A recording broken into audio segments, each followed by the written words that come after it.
प्रस्तुत विमर्श का उद्देश्य विषय के प्रति तथ्य, तर्क और युक्ति के द्वारा सकारात्मक दृष्टिकोण विकसित करने का प्रयास मात्र है।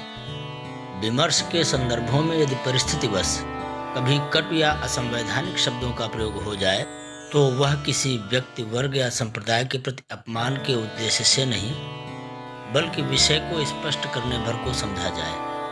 हमारा उद्देश्य विवाद नहीं, संवाद में निहित है। भक्ति क्या है? भज सेवायाम धातु में 3 प्रत्यय करके भक्ति शब्द बनता है और ये एक भाववाचक शब्द है। एक ऐसी भावना जो भगवान के साथ, ईश्वर के साथ जुड़ी हुई है। और भक्ति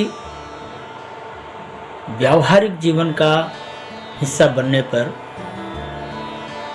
भक्त को भगवान का नित्य सानिध्य प्राप्त कराती है, पर भक्ति मुक्ति नहीं देती। ज्ञान क्या है?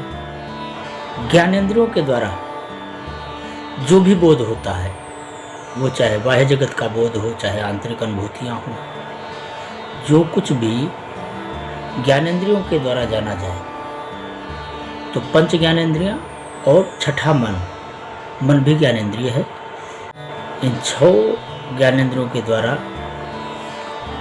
जिस तथ्य अथवा तत्व का बोध होता है उसे ज्ञान कहते हैं। और यह ज्ञान परिमार्जित होकर विवेक के रूप में परिवर्तित होता है, इसलिए परिमार्जित ज्ञान को विवेक कहते हैं। और यह परिमार्जन बुद्धि तत्व के द्वारा होता है। वैराग्य क्या है?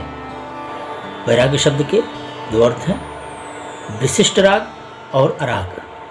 तो विशिष्ट राग के रूप में वैराग्य भक्ति के संदर्भों में व्यक्त किया जाता है और अराग के अर्थों में राग मानसिक भावनाओं से विमुक्ति के अर्थ में कहा जाता है।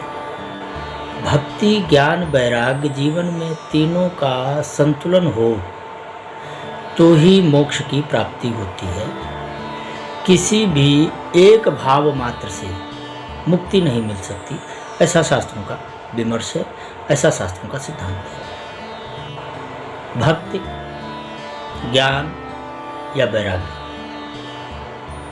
यह भाव हैं, अवस्थाएं हैं। यह कोई व्यक्ति नहीं है कि भक्ति नाम की कोई स्त्री है या फिर ज्ञान वैराग नाम के कोई पुरुष है। वस्तुतः ये मानसिक या बौद्धिक अवस्थाएं हैं जिनका व्याख्यान करने के लिए मानव मात्र को इनके गंभीरतम उद्देश्यों तक पहुंचाने के लिए इन तत्वों का, इन मानसिक भावों का, इन बौद्धिक भावों का कथा शैली में मानवीकरण करके प्रस्तुत किया जाता है। ऐसी शास्त्र की लक्षणा है और इसलिए भक्ति, ज्ञान, वैराग्य जैसे पात्र या फिर इसी कोट में राधा नामक पात्र शास्त्रों में वर्णित हैं। इन्हें व्यक्तियों की तरह देखना वस्तुतः एक बड़ी गलती है और इस गलती के कारण ही शास्त्रों में बड़े बड़े अर्थानर्थ होते रहते हैं।